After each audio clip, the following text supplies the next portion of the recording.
청취자 여러분, 안녕하세요. 오늘 저희가 좀 깊이 들여다볼 자료는요. 성경적 방언, 정의와 오늘날의 이해라는 글의 일부입니다. 성경에서 말하는 방언이 정확히 뭘까? 그리고 요즘 우리가 보는 현상들이랑은 이 글이 어떻게 딱 선을 긋는지 그걸 좀 파헤쳐 보려고 합니다. 이 자료가 제시하는 관점을 명확히 이해하는 게 오늘 저희 목표입니다. 이게 참 흥미로운 자료인데요. 성경에서 말하는 방언의 정의부터 시작해서 이게 어떤 목적이었는지, 역사적으로는 어떤 역할이었는지, 그리고 뭐랄까 오늘날에도 적용 가능한가? 이런 부분에 대해 아주 뚜렷한 주장을 하고 있어요. 단순히 정보만 나열하는 게 아니라 그 논리를 따라가 보는 게 중요할 것 같습니다. 좋습니다. 그럼 바로 한번 들어가 보죠. 이 글에서 제일 먼저 강조하는 게 성경의 방언이 우리가 요즘 흔히 생각하는 거랑은 좀 다를 수 있다는 거잖아요. 구체적으로 어떻게 정의하고 있나요? 네, 이 글은 우선 그 언어적인 측면, 거기에 주목을 합니다. 그 킹제임스 성경, 흠정역이라고 하죠. 거기 번역을 보면 방언, tongues, 이게 실제 언어들, 랭귀지즈를 의미한다고 지적해요. 그냥 방언이 아니고 타 언어들로 번역된 부분도 있고요. 또 원어인 헬라어 글로사이, 이것도 복수 형태인데 실제 언어들을 가리킨다고 설명하거든요. 그러니까 핵심은 이게 요즘 가끔 보이는 알아들을 수 없는 그런 황홀경 상태의 발언과는 좀 근본적으로 다르다 이런 주장인 거죠. 그러니까 언어로서의 기적이었다. 이 자료는 그렇게 보는 거군요. 그 사도행전 2장의 오순절 사건을 되게 중요한 근거로 들고 있죠. 바로 그겁니다. 네, 이 글은 오순절 사건을 그냥 뭐 감정 표현 이런 게 아니라 명백하게 이게 소통의 기적이었다. 이렇게 묘사를 해요. 제자들이 배운 적도 없는 외국어로 말을 했는데 놀랍게도 그 갈릴리 사람들이 어떻게 각자 자기가 태어난 지역의 말로 하나님의 그 위대한 일들을 말하는 걸 듣게 됐는지 사람들이 막 놀랐다는 부분을 인용하죠. 네, 그러니까 알아들을 수 있는 언어로 복음이 전달됐다. 이 점을 이 자료는 굉장히 강조하고 있습니다. 와, 정말 흥미로운 해석이네요. 이게 단순한 소리가 아니고 실제 소통이었다면 그럼 그 목적은 뭐였을까요? 그냥 개인적인 어떤 영적 만족감 뭐 이런 거랑은 좀 다른 목적을 이야기한다고요? 네, 그렇죠. 이 글은 고린도전서 14장 22절 그러므로 방언들, 그러니까 타 언어들은 믿지 아니하는 자들에게 표적이거니와 이 구절에 딱 주목을 합니다. 즉, 이게 뭐 개인적인 영적 과시라거나 황홀경 체험, 이게 주목적이 아니었다는 거예요. 오히려 복음을 처음 듣는 사람들, 믿지 않는 사람들에게 이게 하나님의 초자연적인 역사다. 이걸 보여주는 표적, 그 기능이 중요했다는 거죠. 믿지 않는 사람들을 위한 표적이었다. 그렇다면 교회 안에서 사용하는 것에 대해서는 어떤 입장을 보이나요? 바울이 상당히 좀 엄격한 규율 같은 걸 지시했다고 하던데요. 맞습니다. 이 부분에서 자료는 그 고린도 교회 상황을 좀 보여주는 것 같아요.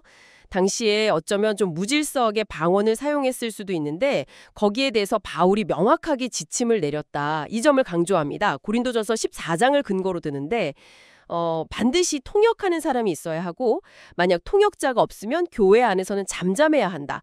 그리고 모든 것은 좀 품위 있고 질서 있게 해야 한다. 이런 규율들을 제시하죠.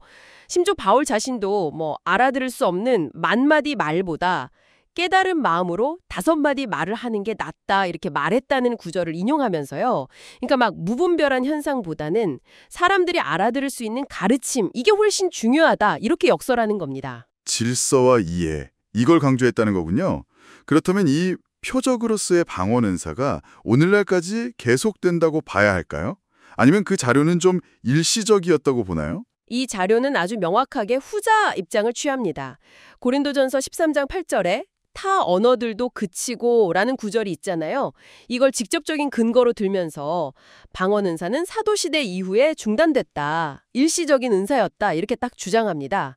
그럼 왜 그쳤냐? 그 이유로는 한 3가지 정도를 들어요. 첫째는 신약 성경이 다 완성돼서 하나님의 특별한 계시가 이제 끝났다.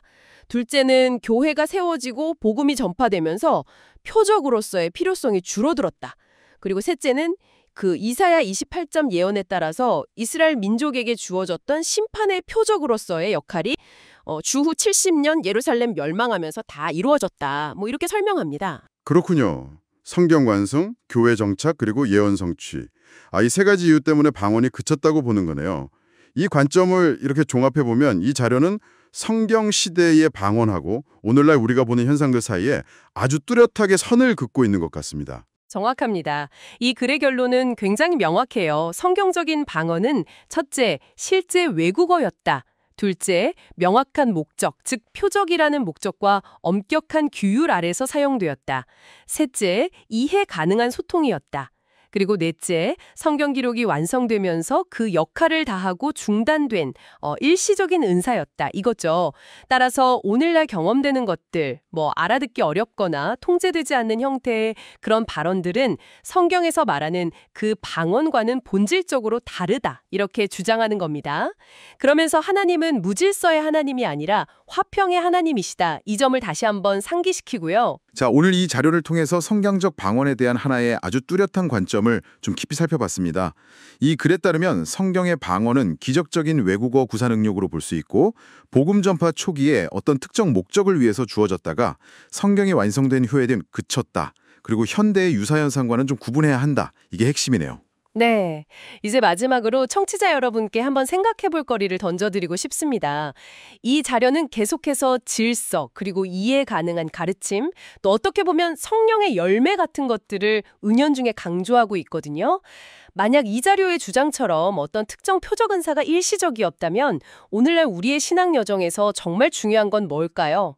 혹시 명확한 말씀의 이해와 소통, 그리고 우리 삶 속에서 구체적으로 드러나는 사랑, 기쁨, 화평 같은 그런 성령의 열매에 좀 더 집중하는 것이 어쩌면 영적인 성숙을 판단하는데 더 중요한 기준이 될 수는 없을까요?